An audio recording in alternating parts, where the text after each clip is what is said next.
I'm so grateful for this, that it's becoming normalized to have like dry January, to take a little bit of a breather and reassess our relationship to substances. That's something I think it's going to be important to do before you even start to think about how you're going to talk to your kids about their use.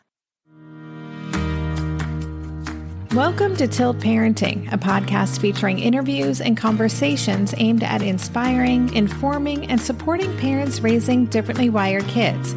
I'm your host, Debbie Reber. Today, I'm bringing you an important conversation about alcohol and substance abuse. In almost 5 years of podcasting, I've only covered this topic once so far, yet I know this is a pressing issue for parents of differently wired kids, as several studies have linked neurodivergence with higher rates of alcohol and substance addiction. Well, it just so happens that friend of the show and all-around amazing human, Jessica Lahey, has written a brand new book, The Addiction Inoculation: Raising Healthy Kids in a Culture of Dependence. As a recovering alcoholic herself and having taught in a rehab center for adolescents, Jessica wanted to better understand how to inoculate her own children against their own addiction inheritance. After delving into the current research and her own past, the result is a vulnerable and powerful resource for all parents, teachers, and caregivers. I was able to receive an advance copy of Jess's book and had so many aha moments while reading it. I can't recommend it highly enough. I wanted to talk to Jessica specifically about the link between neurodivergence and addiction, something I know is a concern for many parents of differently wired kids, and that Jessica has seen firsthand in her teaching experience. We talk about why that is, what parents need to know, as well as her best strategies for when and how to talk to kids about alcohol and drugs. You might be surprised by some of her research findings and her advice. So many great nuggets in this one. I hope it gives you a lot of food for thought. And a quick note before that next week I am going to be celebrating the 5-year anniversary of Tilt Parenting with episode 250 of this show. Please help me celebrate by subscribing to this podcast or leaving a rating and a review on Apple Podcasts. Follow Tilt Parenting on social media. Share this show and Tilt Parenting with friends and family and educators and other people in your community who would benefit. Basically, just help me continue to grow this thing. And as always, thank you so much just for being on the other end of this conversation. I am so grateful to be on this journey with you. And now, here is my conversation with Jessica Lahey.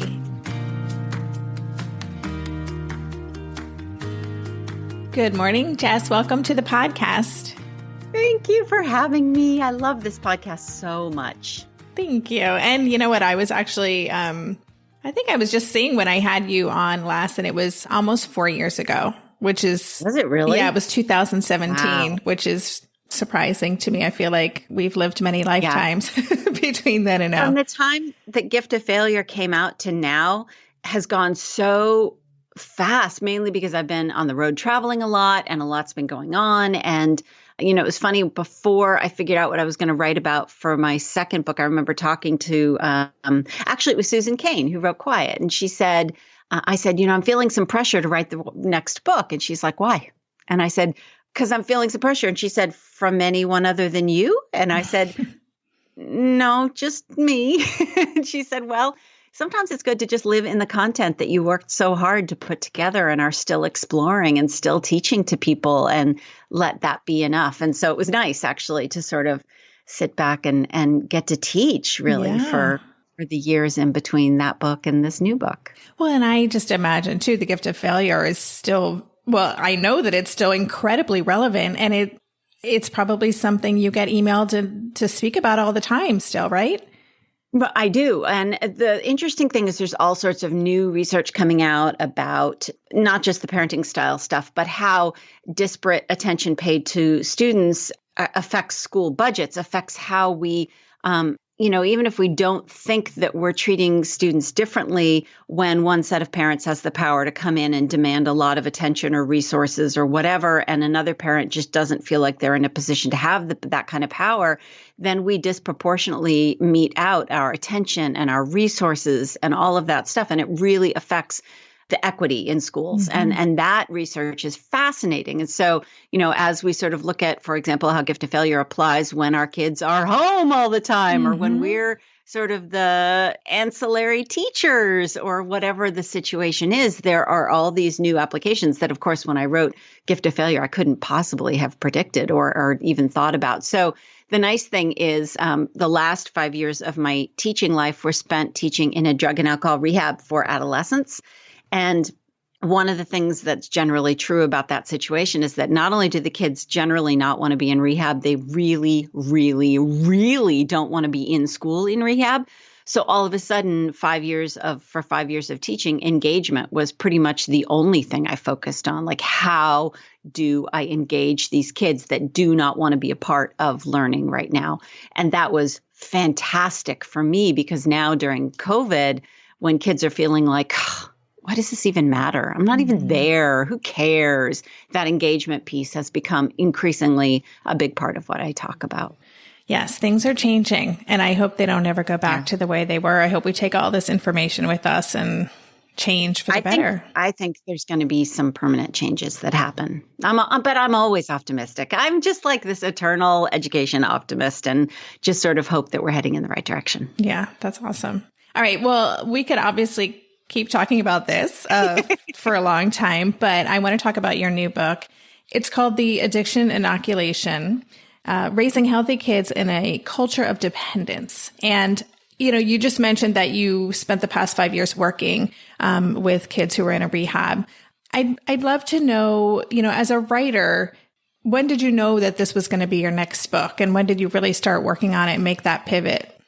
Well, out of that conversation I'd had actually with Susan Cain, I had been, one of the things I think we writers often do is, okay, we file a piece and then we're like, okay, what's next? What do I have to do next? Because as writers, we're only as, generally speaking, unless you are able to be out on the road speaking, and I'm very fortunate in that, we're generally only as relevant as whatever we wrote last. And so I was constantly thinking, what's next? And the sophomore slump thing is real and scary, really scary, especially when your first book, my first book had like this big 14 publisher editor bidding war. And, how am I supposed to top that? What on earth can I do to sort of at least create something that I'm proud of and that, meets expectations? And so I think that was actually really a stumbling block for me for a long time. And my agent actually told me that first books can happen really quickly because you've been thinking about it for a really long period of time and all these ideas have been coalescing and no one saw that process. That could have been going on for 10 years. But the second book, everyone starts asking, what's your next book almost immediately. And there's a lot of pressure. And I proposed all kinds of things that were like, fine. Like I gave my agent all kinds of ideas and she's like, not yet. That's not it. But, we're closer, whatever. And I was driving down and I had been teaching at the rehab, I guess, for about 2 or 3 years, assuming I would not write about that. Like I wrote about it for the New York Times and just the experience of asking kids who had gotten into the weeds of substance use disorder, like what any adult in their most receptive moment could have said to them that might have made them think differently about substance abuse. But I had no thinking that I was going to write a book about it. And then I was driving down to Boston for an event and I had to pull over off the side of the highway because all of a sudden, all of the ideas I'd had that were not quite sort of coalesced into one thing. And I even texted my 2 podcast hosts and my 2 best friends, KJ Dell'Antonia and Serena Bowen. And I said, I got it. And like the title was there, the book was there. And actually at first it was going to be about prevention and treatment. And my agent said, look, let's just do the prevention stuff. There's a whole book there, and that's where you as a researcher can really shine. And so, once it happened really fast, but it also took 5 years to sort of get there. But, along the way, the students I was teaching, it was the best teaching experience of my entire life. I knew that. And I knew if I was going to write more about teaching, it was going to have something to do with the fact that it doesn't always look like A's and it doesn't always look like all my students getting a 5 on the advanced placement English exam, or that the rewards I was getting from teaching these kids was so much bigger than any, hoity-toity private school teaching experience I had before. So there was something there. I just didn't know what it was until it just all went chink, chink, chink. All the little pieces came together. I love that. I did actually write about it for creative nonfiction. I wrote about one of the writing assignments that I do. It's called I've Taught Monsters, and it has to do with the assignment, obviously not the kids. And that was really great. But I also sort of felt like I didn't just want to tell the kids stories. I wanted there to be some bigger purpose for talking about these kids. They've been used enough. There's no reason to exploit them for the purposes of just telling fun stories, which there are plenty of them that I've never told. I wanted there to be a bigger purpose for it. Can you tell us then, just before we get into, I have some specific questions about the book, which I had a chance to read, and I think is fantastic and very personal. And it's just a really powerful book. So can you give us the broad overview about what readers would expect to find in your book? So it's a really, I like writing books that cross categories. And this is a cross category book, mainly because it's very much a memoir. I have, by the time the book comes out, God willing, or whatever willing, I will have 7 years. I'm almost there. I'm sorry, I will have 8 years by the time this book comes out. And so it's the story of that recovery. It's the story of, well, what do I do now with about my own kids? My husband and I both have substance abuse on both sides of our family, big time.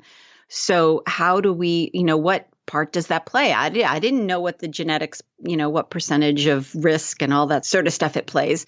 So what do I do with my kids? Do I have to do something different than people who have no substance abuse in their history do? I don't know. What's their school doing? Their school is supposed to be doing something too, right? Isn't there like a program at their school? I don't know. Is what schools are doing, is it even based on any evidence, or is it just kind of like I'd heard that, kids who took DARE, the 80s DARE to keep kids off drugs, that their risk of using drugs and alcohol actually went up. Have we done something about that? I had no idea. And then I also wanted to talk a little bit about, as a parent, how I talk to my own kids about my own substance use. And I don't keep that a secret. And it's very much out there because, a lot of what I had experienced and a lot of what people talk about in substance abuse memoirs is just gaslighting and secrets. And secrets are really toxic and keep us sick. And there's all sorts of research outside of substance abuse on that as well. My husband is a HIV doc, and there's a study that shows that people who keep their HIV status a secret have poorer outcomes than people who are out with their HIV status. And, when controlling for a lot of other factors, it seems to be that secrecy and shame makes us sicker because it affects our immune system. So what does that do to kids? So it was really, for me, it's memoir, but it's also an evidence-based guide to parenting and teachers and coaches. There's a lot of stuff in there about sports and colleges and how to essentially, if you picture addiction risk as scales, those old-timey scales, if your kid has a lot of risk factors, I just wanted to give parents the ammunition to raise the risk factor, make the risk factor side as heavy as possible. The more risk we know about, the more honest we are with ourselves in evaluating risk, the better we can heap protections on kids. And I wanted to prevent kids from ending up in my classroom because I was seeing the same stories and the same risk factors and the same situations over and over and over again. But that's anecdotal evidence, right? I didn't do any controlled, double-blind studies. I just watched. And yet over and over and over again, I could predict what the risk factors for my students would be. And thank goodness, the ACEs study, the Adverse Childhood Experience study, is becoming, thanks to a bunch of writers who have written about it, it's becoming something that people actually know about, and it's a huge factor for substance abuse risk. So I wanted to talk about adverse childhood experiences as well. So lots of different things. That's the broad strokes of the book. Lots of stories, and it's my favorite way to write, which is, data in a accessible way couched in a story, because storytelling is how we learn from each other. Yes, for sure. It's my favorite way to learn, for sure. My favorite way to read. And it's hard. It is not easy to write that cross genre book and have that and strike that right balance. And I think you really do. Yeah. Well, and from a writing perspective, I had plenty of chapters that were done from a data perspective, but I just didn't have the story yet. So they sat there in a folder while I worked on other stuff, and I figured out what those framing stories would be. We'll be right back after this quick break. During this month of planning and organization for big transitions, rhythms and routines have been absolutely essential for our physical and emotional well-being. So Green Chef nights are reliably and predictably a good night. We know the ingredients will be fresh and prepped, the instructions easy to follow, and the meal delicious. We're all still talking about last week's turkey tacos with mango chimichurri sauce, refried beans, and Monterey Jack cheese. Green Chef contributes to a healthy lifestyle with easy and delicious menus like fresh seasonal salads and grain bowls. And with over 80 weekly meal and market options, plus rotating options to suit a variety of lifestyles, whether Mediterranean, plant-based, calorie-smart, keto, protein-packed, gluten-free, there are always plenty of options to choose from. Whatever you select, you'll get farm-fresh ingredients, organic whole fruits and veggies, and premium proteins, all delivered straight to your door. I love those 4 words, straight to my door. Oh, and one more thing I love about Green Chef, they have an app, which means it's easy to manage meal preferences and delivery from your phone if you want to. And I, for one, want to. I am in that mode where I'm making the most of little moments like waiting in line at the pharmacy or for the F train to pull into the station to tackle all of those to-dos. So the convenience of an app is key for me. Green Chef has a special offer for Tilt listeners. Go to greenchef.com/tilt50 and use code TILT50 to get 50% off plus 20% off your next 2 months. That's 50% off plus 20% off your next 2 months when you use the code TILT50 at greenchef.com/tilt50. Maybe I've watched too many seasons of The Amazing Race, but every time I have to go somewhere on the subway, I treat it like a competition. It's all about making the right gut decisions about which route will get me there the fastest. Sometimes those decisions get me where I'm going early, and other times my gambles don't really pay off. Probiotics can't help with most gut decisions, but if your gut needs a little support, Ritual has your back. Their Synbiotic Plus, a 3-in-1 supplement, has clinically studied prebiotics, probiotics, and a postbiotic to support a balanced gut microbiome. I've been using Synbiotic Plus for about 6 months now, and it's become a core part of my morning routine. I take the mini capsule every morning while making my way through my inbox, whether I'm at home or I'm on the road, because it doesn't need to be refrigerated. And the capsule itself is delayed released, which helps it survive the harsh conditions of the upper GI tract for delivery to the colon, and that's exactly where we want it to go. Ritual invested in a study modeling the human colon, which showed that Synbiotic Plus significantly increased microbial diversity and the growth of beneficial bacteria. There's no more shame in your gut game. Synbiotic Plus and Ritual are here to celebrate, not hide your insides. Get 25% off your first month for limited time at ritual.com/tilt. Start Ritual or add Synbiotic Plus to your subscription today. That's ritual.com/tilt for 25% off. And so I will say, I come from a family where substance abuse is not really prevalent on either side. And so it's something I think about just because of my, experimentation in high school and college. Mm-hmm. And I happen to have a teen who has zero interest in any of that. So it's not something that I think about a lot. And then in reading your book, I just was struck by how this is just critical for every family, no matter what your history is, your family dynamic is, because it's really also just about values. It's about how you show up as a parent, the conversations you have. And I'm wondering, one of the things that jumped out for me, we had lived in Europe for a number of years, and there's a whole mentality there around alcohol. And, mm-hmm. You just have your child has a drink at the table with you and, you don't make a big deal out of it. I'm wondering what kind of surprised you as you were writing this in terms of families' values around alcohol and how they incorporate it or talk about it in their lives.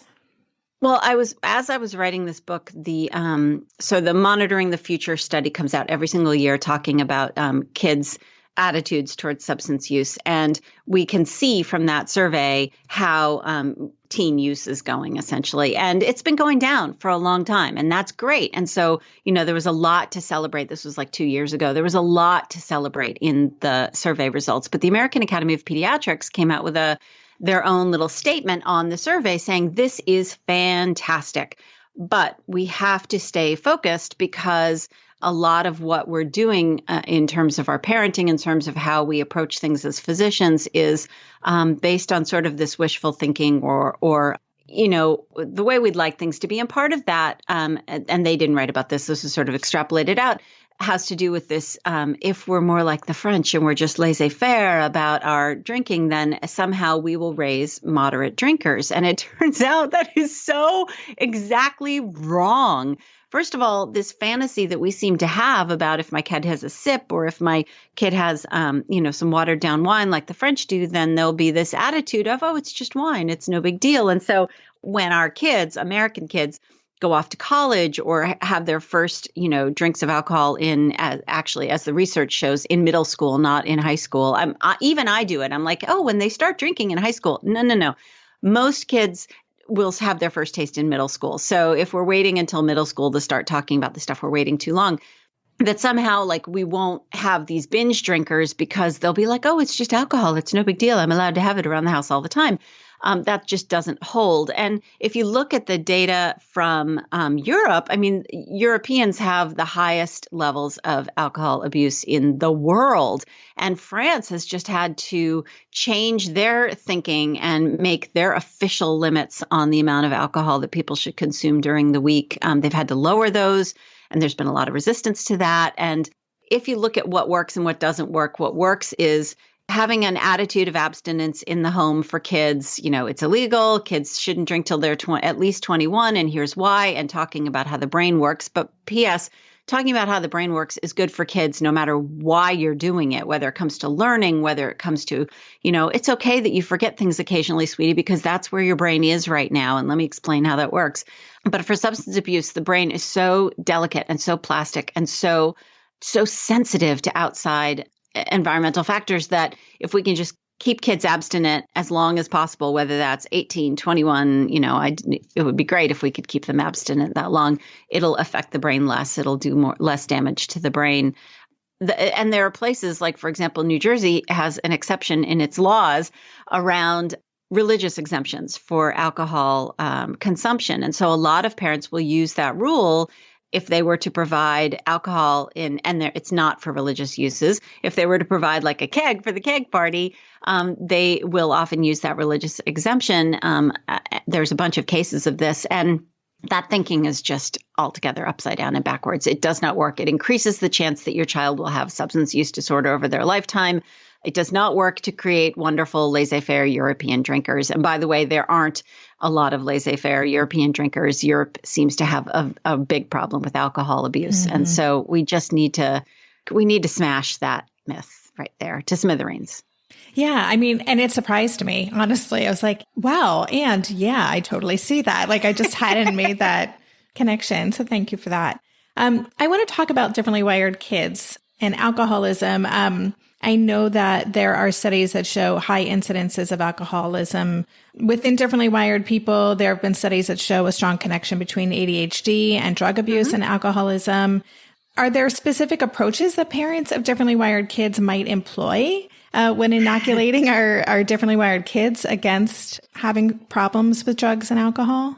Yeah, so I think there's a couple of things we can do. Number one, you're totally correct. And in fact, Gabor Mate has a whole book about ADHD and substance use. And, having gone down that rabbit hole, it's really an interesting field because people have different ideas. Researchers have different ideas about what causes people to go on and have substance use disorder, whether it's some people think it's developmental because, as we know with adolescents, there's their frontal lobe is not finished cooking yet. And so they just don't have as much sort of impulse control around those things. And their dopamine levels at baseline are lower. And so they crave more sort of novel experiences.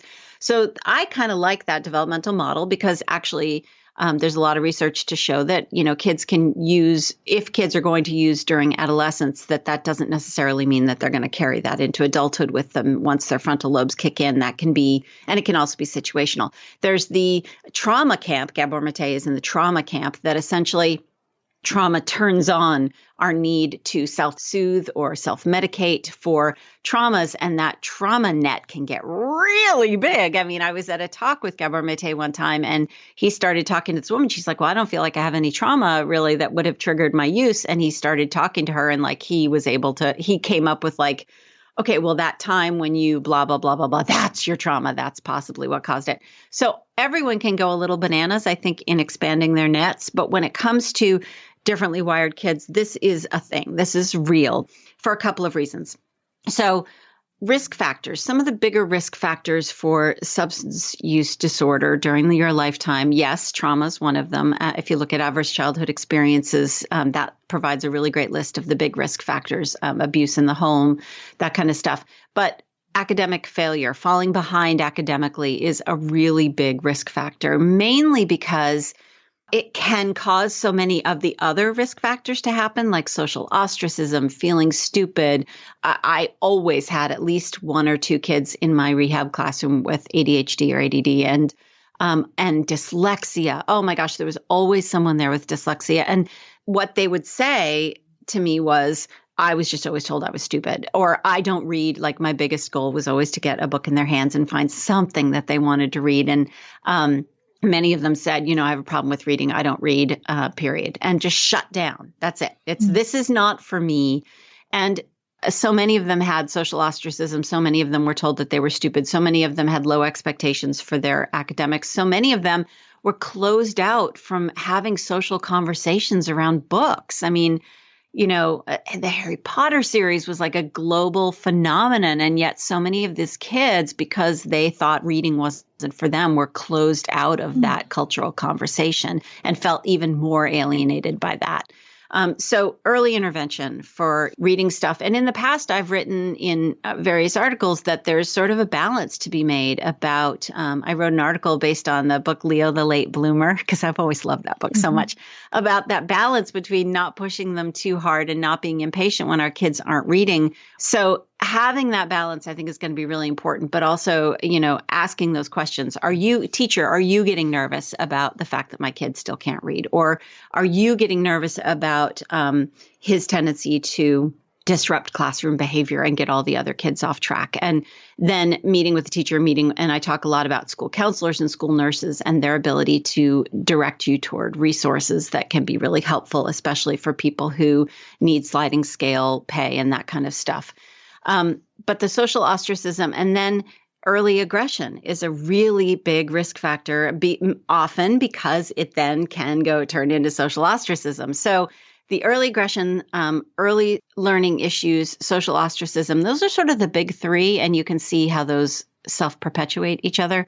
So if we see that happening with our kids, especially the early aggression, I think it's going to be really important, from a danger perspective, of course, to seek outside counsel about how to best help our kids, because much of that can be addressed not just through individual help, but also really good social emotional learning programs in schools.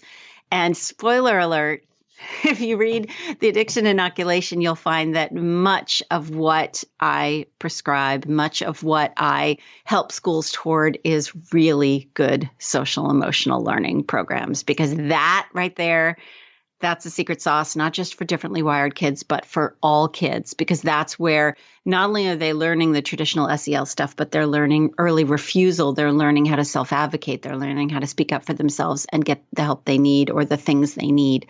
So differently wired kids, I think it's really tough to balance our need to want to do everything for and fix immediately, but there is some level of urgency to get them help and to feel like adults have their backs no matter what, and not because we're disappointed in them that they're not, getting all A's and that kind of stuff, but because we want to be there for them, because those things can very easily snowball. And then once they've started to snowball, it can be very difficult to figure out what's the main problem. Is it the social ostracism versus the aggression versus the academic problems?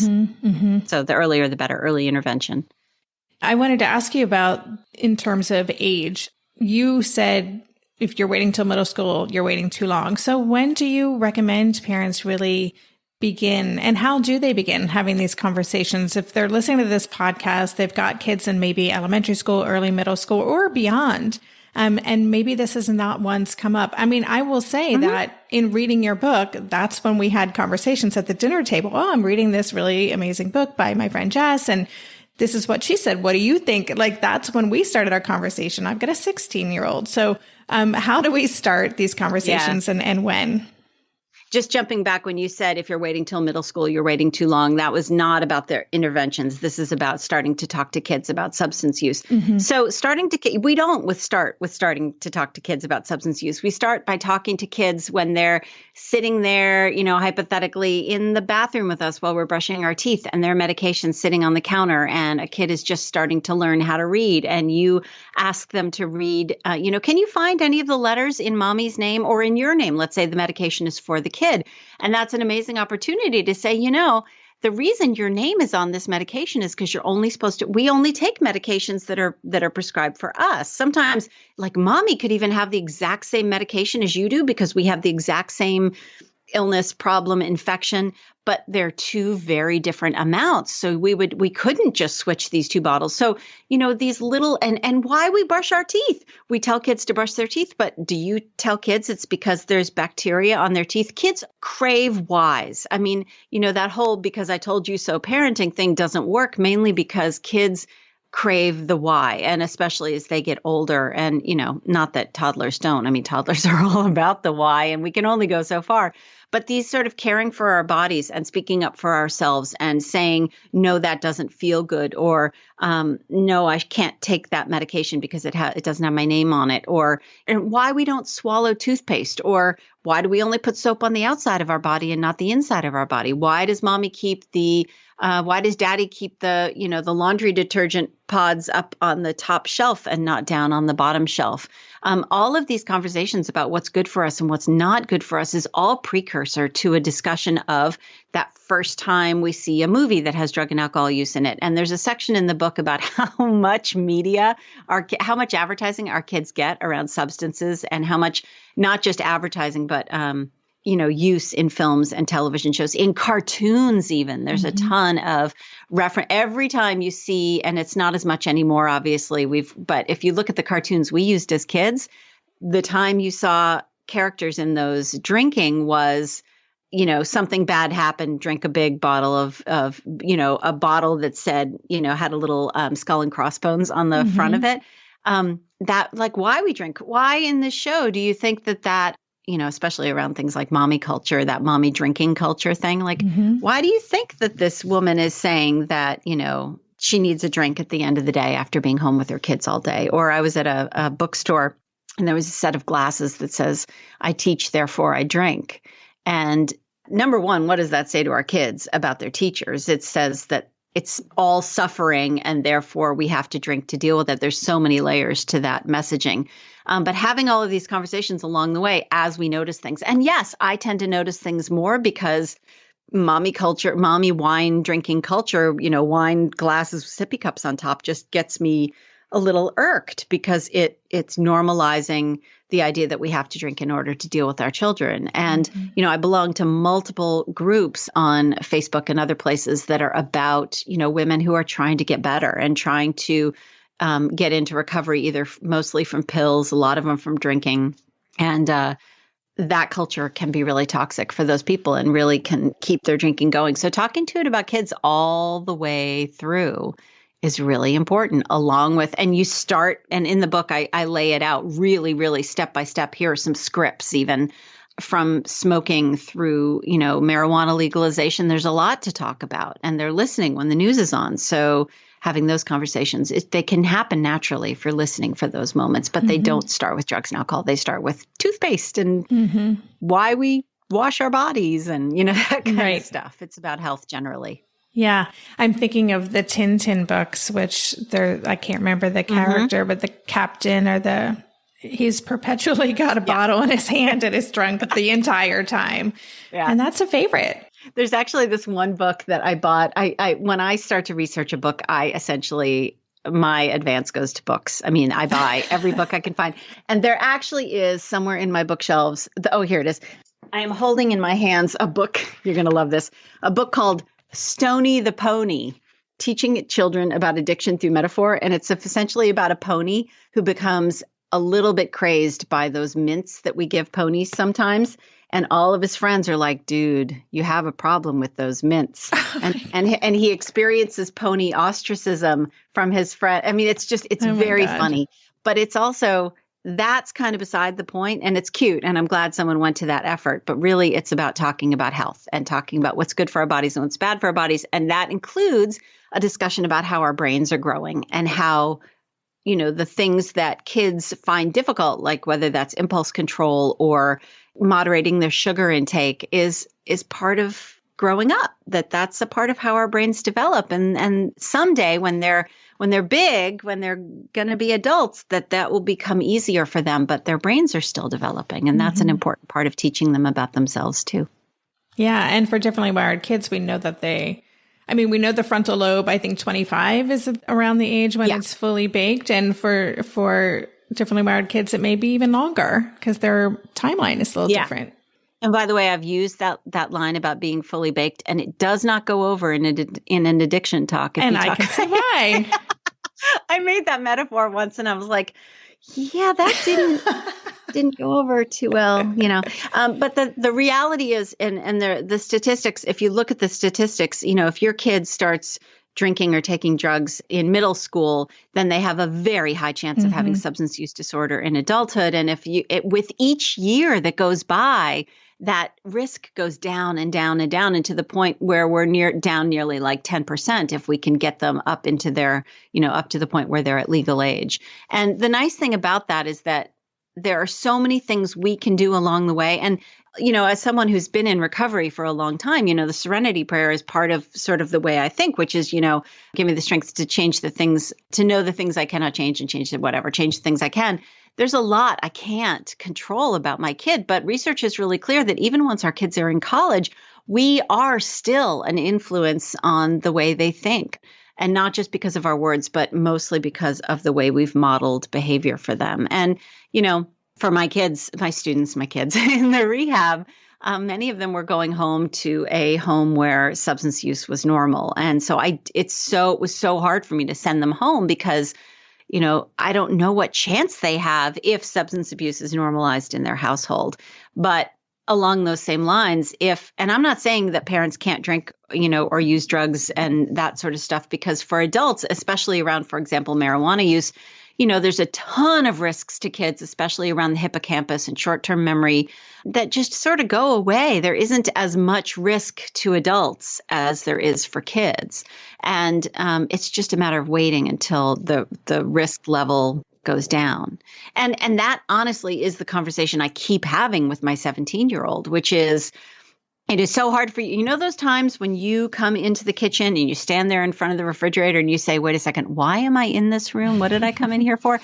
That's all short-term memory, hippocampus, working memory stuff. And that is where the receptors for the active ingredients in marijuana are. And it messes with that area. So if you want that to get worse, and we talk about the fact that my husband smoked a lot of pot when he was in college. And he says for sure he knows that it affected his short-term memory. And unfortunately, there were a lot of things he needed to memorize in graduate school. And he could tell that his short-term memory had gone downhill. And that was in his early 20s. So, having these honest conversations with kids, we don't have to be perfect ourselves. My husband drinks, I don't.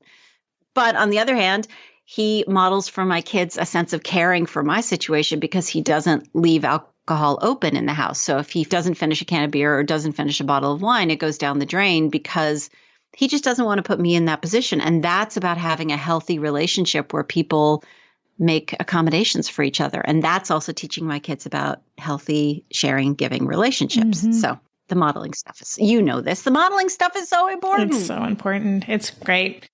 We'll be right back after this quick break. Hey there, it's Debbie. I love making this show and sharing conversations about how to support our awesome neurodivergent kids. I've seen how even one little insight from an interview can spark a big shift in daily life. But I know that raising complex kids can be messy and lonely. And just when we think we figured it out, something comes up that boots us right back to feeling overwhelmed and stuck. That's why I've poured everything into creating a way for parents like us navigating complex parenting journeys to join together and chart a path that feels positive, hopeful, and doable. It's the brand new Differently Wired Club experience. In the club, you'll get personal support from me and other seasoned parent coaches, 6 live calls every month where you can connect and get your personal questions answered, the opportunity to learn directly from authors and experts like I have on this show, monthly themes for getting specific and tactical, an exclusive private podcast feed, and the best, most generous community of parents. Seriously, these folks show up for themselves and each other, and that right there is really everything, because it's a daily reminder that we're not alone. Our kids aren't broken, and we have totally got this. The recently rebooted Differently Wired Club is on a brand new platform with its very own iOS and Android app. It is such a great space. However you learn, whatever your style, no matter the ages, genders, and neurodivergent profile of your children, the Differently Wired Club can help you cultivate the positive shifts you're hoping for. Join us today by going to tiltparenting.com/club. That's tiltparenting.com/club. I hope to see you on the inside. If you like this show, there's a decent chance you'll also enjoy the Shameless Mom Academy. Hi, I'm Sarah Dean, the founder and host of the Shameless Mom Academy. The Shameless Mom Academy is a podcast for moms that centers moms more than it centers your kids. I'm not going to teach you how to make baby food or how to make your 3-year-old or 13-year-old stop having tantrums. Instead, I'm going to bring you back to yourself. For the last 20 years, I've been helping moms through growth and transformation. Inside the Shameless Mom Academy, I help you identify who you are and who you are becoming. Look, motherhood is hard. It brought me to my knees many times and sometimes still does. Returning to who I am and who I am becoming allows me to decide how to show up in all those sticky motherhood moments, but also in all my other relationships and in all the ways I show up in my various communities. So come check out the Shameless Mom Academy wherever you listen to podcasts. I'm willing to bet you'll leave feeling a little inspired and maybe even completely fired up. And you'll probably laugh a few times because I promise we never take ourselves too seriously over here. With 700 episodes to choose from, you're likely going to find something that sparks and speaks to you inside the Shameless Mom Academy. All right, so I'm going to ask you one last typical interviewer question. Yes. For listeners, what is kind of one thing, if this is really landing with them and they're like, I just want to be sure that I take a step today, or take away that I can leave this conversation armed with, what's one thing you want to make sure that they kind of know about the power they have with their child's relationship with drugs and alcohol? I remember when I was just reading the audiobook this past week and rediscovering stuff. I don't know if there are many writers in the audience, but you do sometimes have this amnesia about what you wrote, and you come back to it and you're like, oh, wow, I wrote that. Or I didn't realize I included that. And that is that, number one, our kids are listening. Number two, our kids are watching. And number three, that even as our kids individuate, even as our adolescents pull away from us, they are still listening. And the key is going to be finding ways to talk to them that allows them to relate and makes them want to be a part of the conversation. And then the fun part, that's fun. Like, there's a whole chapter in this book about the fact that we get precious little of our kids' attention and time. And so I was trying to find ways to get it back. And so one of the ways I did that was by creating a dinner that was around this game, this interview show called Hot Ones, which is about a guy, Sean Evans, who interviews people while they eat hot wings. And we love that show. We've seen almost every episode of that show. And so I created an entire dinner. It was a secret, where I ordered all of the hot wings sauces from a particular season. And I went and got unseasoned hot wings and some vegan wings and made all the wings and laid them out on a tray. And my husband and I came up with, as Sean Evans does, a question for each wing. And the questions were not overly invasive. It was, we didn't want to rip their guts out with the questions, but we wanted to just know about how their brains worked and what they were thinking about. And so it was it's going to be, I think, one of my favorite memories from our lives together. And we spent 2.5, 3 hours eating wings and drinking milk. And then we ran out of milk and we started, once they got hotter, we moved on to basically liquid vanilla ice cream, which really worked well because these things get really hot. And I learned so much about not just facts about my kids' lives, but how they think. And it showed them that I was willing to come to them to where they are and on their terms and with things that interest them. And I wasn't asking about grades, and I wasn't asking about what college do you want to go to, or, that sort of stuff. I was asking about stuff that really mattered. Like, one of the questions was about which of their grandparents do they really see attributes in them? What grandparent do they think they resemble the most? And that led to like a half an hour long conversation about not just what the kids said, but what other people's perceptions were of that kid. And it led to a conversation about what we admire in their grandparents. It was really cool. And so that idea of we may feel like they're not listening. We may feel like they don't want to talk to us. We may feel like we're getting separated by age and distance and all the other stuff and interests. But there are ways to get there on their plane and talk to them about the things they care about. And I remember distinctly a bunch of years ago when my older son was first going into high school, and there was this great panel. I talk about this in Gift of Failure. There was a panel discussion where students were talking to parents of incoming freshmen about how to be as supportive as possible during freshman year, which is a really difficult year for some kids. And one parent asked that question, what is the one thing you wish your parents had done to really support you during freshman year? And they all basically said, we really do want to talk to our parents. We really, really do. We just don't want to talk to them about the stuff they want to talk about all the time. Sometimes we just want to talk about the stuff that interests us without feeling judged, without feeling like someone's going to say, oh, that's stupid, or, oh, that's not relevant to a future business degree or whatever. So finding ways to get there and be able to talk to kids in a way that's not judgmental and is supportive and on their level, I think is the big takeaway. I mean, I think before you even start this book, the fact that you're picking this book up means you're thinking about substance use. And so honestly thinking about your own substance use, if you're at all concerned about your own use, I think it's going to be really important for you to confront that. And, we're seeing that in the media a lot. Just, a couple, Chrissy Teigen just read Holly Whitaker's Drink Like a Woman and, decided to get sober not because she felt like she had a real problem, but because she just didn't like her relationship to alcohol. And I think I'm so grateful for this, that it's becoming normalized to have like dry January, to take a little bit of a breather and reassess our relationship to substances. That's something I think it's going to be important to do before you even start to think about how you're going to talk to your kids about their use. So good. And I'm really glad you shared the hot wings story. I loved reading that. I loved it. And oh my gosh, it was so much fun. It sounds like it. And what it really underscored for me and also what you just shared is that ultimately, and this also comes through in the Gift of Failure, this is about having respectful relationships with our kids. Like that is really the key, because without that respect, without that connection, they're just going to shut us down and just not be available. Yeah, a bunch of years ago when I was doing all this speaking, when we were allowed to do that stuff, I did a lot of talking about my now 17-year-old. When he was like 14, he got really into crystals, like not like geology crystals, but like the metaphysics and like the cleansing and the auras and all that sort of stuff. And, from my academic perspective, I was kind of like, oh my gosh, really, crystals? But I was like, okay, teach me about crystals. I don't know anything about crystals. And he started traveling with me and we started going to crystal shops. And I was thinking about it the other day.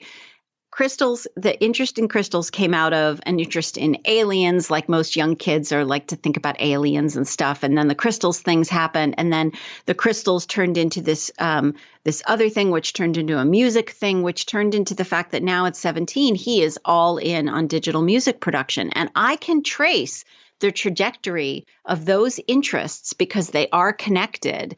And how kids tend to go all in on one thing. Sometimes you have to have respect for that thing they're going all in on, even if you don't believe in it yourself necessarily, because it may lead to the next thing.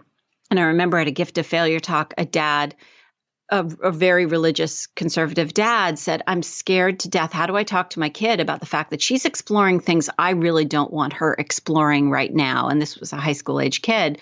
And this was in a very religious place. And I said that actually her exploring stuff that makes you uncomfortable is an incredible starting place to not only support her and show that you respect her and support her interests, but it can strengthen her perspective on your religion, because asking questions wasn't a really big, strong point of this particular religion.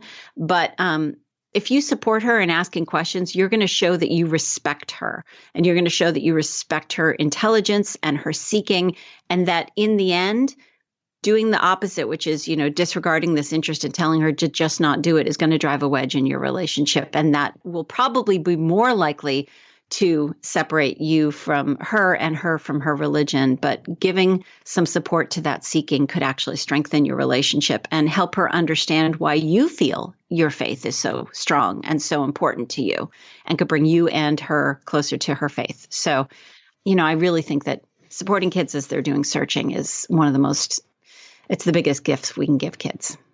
So good. What a wonderful note to end on.